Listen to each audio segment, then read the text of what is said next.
പ്യാരെ ബച്ചോ ആദാബ്. പുതുതായി ഉറുദു പഠിക്കുന്ന കുട്ടികൾക്ക് വേണ്ടിയുള്ള നമ്മുടെ രണ്ടാമത്തെ ക്ലാസ് ആണ് ഇന്ന്.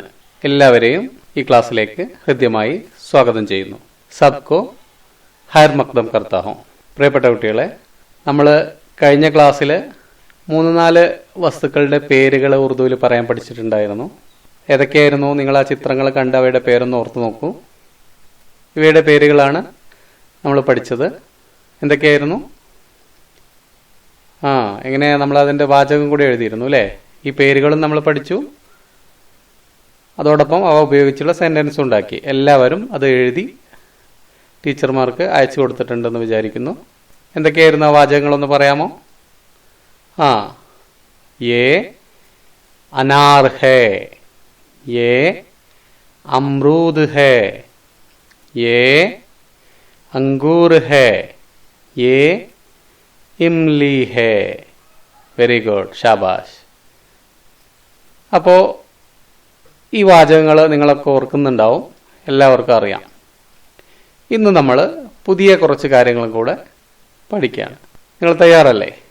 Okay, very good. നിങ്ങൾ ഈ ചിത്രം ഒന്ന് നോക്കൂ. യേ തസ്വീർ ദേഖിയേ. യേ ക്യാ ഹേ?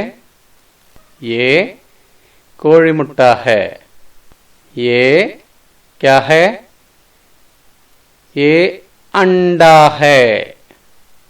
ഉറുദുവിലും ഹിന്ദിയിലും ഇതിനെന്താ പറയുന്നത്? യേ അണ്ടാ ഹേ. ഇത് അണ്ടാ ഹേ. അണ്ട എങ്ങനെ എഴുതുന്നു നോക്കൂ. അലിഫ്, നൂൻ, ദാൽ, അലിഫ്. അണ്ട. ये अंडा है. ठीक है.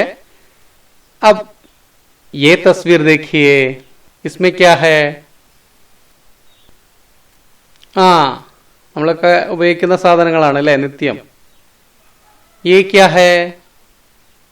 जी, धान्यങ്ങൾ. ये धान्यങ്ങൾ है. धान्यങ്ങൾ, उसको उर्दू में क्या कहते हैं? जी, अनाज. उर्दूविലും ഹിന്ദിയിലൊക്കെ इसको क्या कहते हैं? अनाज. ये क्या है? ये अनाज है. ये अनाज है. अनाज എങ്ങനെ എഴുതുന്നു നോക്കൂ. അലിഫ്, നൂൻ, അലിഫ്, ജീം. अनाज. ये अनाज है. ठीक है. अब ये तस्वीर देखिए. ये सबको पसंद है. എല്ലാവർക്കും ഇഷ്ടമാണ് ഈ സാധനം. ये क्या है? ഇത് മാങ്ങ है. ये आम है. ये आम है. ഇത് आम है. देखिए, आम कैसे लिखते हैं? അലിഫ്, മദ്, മീം. അലിഫിന്റെ മുകളിൽ മദ്. ആം. ये आम है. अच्छा, अब ये देखिए, ये तस्वीर എന്താണിത്? ये തീ है. ഫയർ. इसको क्या कहते हैं? എന്താ ഇതിന് പറയാ? ഇത് ആഗ് है. ये തീ है. ये ആഗ് है. എഴുതിയതൊന്ന് നോക്കൂ. ഹിന്ദിയിലും ഉറുദുവിലും എഴുതിയിട്ടുണ്ട്. ये ആഗ് है. എങ്ങനെയാ ആഗ് എന്ന് എഴുതുന്നത് ഉറുദുവില്? देखिए, അലിഫ്, मद, गाफ. अलिफ, मद, गाफ. आग. ये क्या है? ये आग है. ठीक है. अब ये तस्वीर देखिए. क्या है ये? ഇത് क्या है? ये കണ്ണ് है. കണ്ണ്. ये क्या है? ये आंख है। ये क्या है? ये आंख है. എഴുതിയതൊന്ന് ശ്രദ്ധിക്കൂ. ये आंख है. आंख कैसे लिखते हैं? अलिफ मद्द नून काफ है. ഒന്നുകൂടെ ശ്രദ്ധിച്ചോളൂ സ്പെല്ലിങ്. ഏതൊക്കെ അക്ഷരങ്ങളാണ് അതിൽ ഉപയോഗിച്ചിരിക്കുന്നത്? അലിഫ് മദ് നൂൻ കാഫ് ഹേ. കൂട്ടി എഴുതുമ്പോൾ എങ്ങനെ വരുന്നു നോക്കൂ. ആങ്ക് ആങ്ക്. ओके, तो ये क्या है? ये आंख है. ठीक है. ഇന്ന് നമ്മൾ പഠിച്ച ഒരു 5 വാക്കുകൾ കൂടെ പഠിച്ചു അല്ലേ? ഇന്ന് നമ്മളൊരു 5 വാക്കുകൾ കൂടെ പഠിച്ചു. ഏതൊക്കെയായിരുന്നു ഒന്ന് പറയാൻ പറ്റുമോ? എല്ലാവരും ഒന്ന് ഓർത്ത് നോക്കൂ. ക്യാ ക്യാ ഹേ?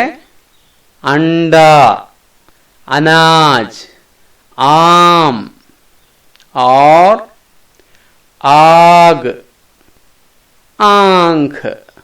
അപ്പോ നമ്മൾ ആകെ എത്ര വാക്കുകൾ പഠിച്ചു? 9 വാക്കുകൾ. ठीक है. ഇനി നിങ്ങളൊന്ന് ശ്രദ്ധിക്കുക. ഇപ്പോൾ 9 വാക്കുകൾ നിങ്ങൾക്ക് പഠിഞ്ഞു, 9 വാചകങ്ങളും പഠിഞ്ഞു അല്ലേ? 9 വാക്കുകളും അവയുപയോഗിച്ചുള്ള 9 വാചകങ്ങളും നമ്മൾ പഠിച്ചു കഴിഞ്ഞു. അപ്പോൾ പഠിച്ചത് ഒരു കാരണവശാലും എന്ത് ചെയ്യാൻ പാടില്ല? മറക്കാൻ പാടില്ല. ശരിയല്ലേ? ശരി. അപ്പം ഇന്ന് നിങ്ങൾ ചെയ്യേണ്ടത് ഇന്നലെ പഠിച്ച വാചകങ്ങൾ എഴുതണം, ഇന്ന് പഠിച്ച വാചകങ്ങൾ എഴുതണം. ഓക്കെ. അപ്പം എങ്ങനെ എഴുതും? ഞാൻ ഇനി പറയുന്ന കാര്യങ്ങളും കൂടെ നിങ്ങളൊന്ന് ശ്രദ്ധിക്കുക. അപ്പം ഇന്ന് നിങ്ങൾ എഴുതുമ്പോൾ എന്താ ശ്രദ്ധിക്കേണ്ടത്? ഈ ചിത്രം നോക്കുക. ഈ ചിത്രത്തിൽ നോക്കിയിട്ട് വേണം വാക്കുകളും വാചകങ്ങളൊക്കെ എഴുതാൻ. അപ്പം എന്ത് ചെയ്യണം? ചിത്രത്തിൽ എന്താ ഉള്ളത്? തസ്വീർ മേ ക്യാ ഹേ? എക് ലഡ്കാ ഹേ. ഒരു ആൺകുട്ടിയുണ്ട്. ആ കുട്ടിയുടെ അടുത്ത് എന്തൊക്കെയുണ്ട്? उसके पास आग है, उसके पास आम है, उसके पास अंडा है और अनाज है. പിന്നെ കുറച്ച് അപ്പുറത്ത് കുറച്ച് വസ്തുക്കളുണ്ട് അല്ലേ? അതെന്തൊക്കെയാണ്? അത് അനാർ ഹേ, അത് അമ്രൂദ് ഹേ, वो इमली है, वो अंगूर है, वो अमरूद है, അത് അമ്രൂദ് ഹേ, वो ഇംലി ഹേ. ഇപ്പൊ നിങ്ങൾക്ക് മനസ്സിലായോ എന്താ വ്യത്യാസം എന്ന്?